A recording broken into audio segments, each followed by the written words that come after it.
ಪ್ರಣಯಾನುಭಾವ ಕವಿತೆ ಆತ್ಮಾನುಸಂಧಾನ ನೆನಪೆಂದರೆ ಮಳೆಬಿಲ್ಲ ಛಾಯೆ ನನ್ನೆದೆಯ ಬಾಂಧಳದಿಯ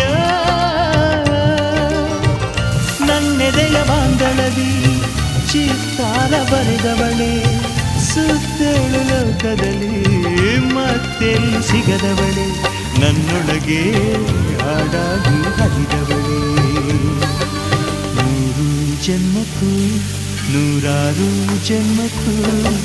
ನೂರು ಜನ್ಮಕ್ಕೂ ನೂರಾರು ಜನ್ಮಕ್ಕೂ ಒಲವಾಧಾರೆಯೇ ಒಲಿದೊಲಿದು ಬಾರೆಯೇ ನನ್ನ ಆತ್ಮ ನನ್ನ ಪ್ರಾಣ ನೀನು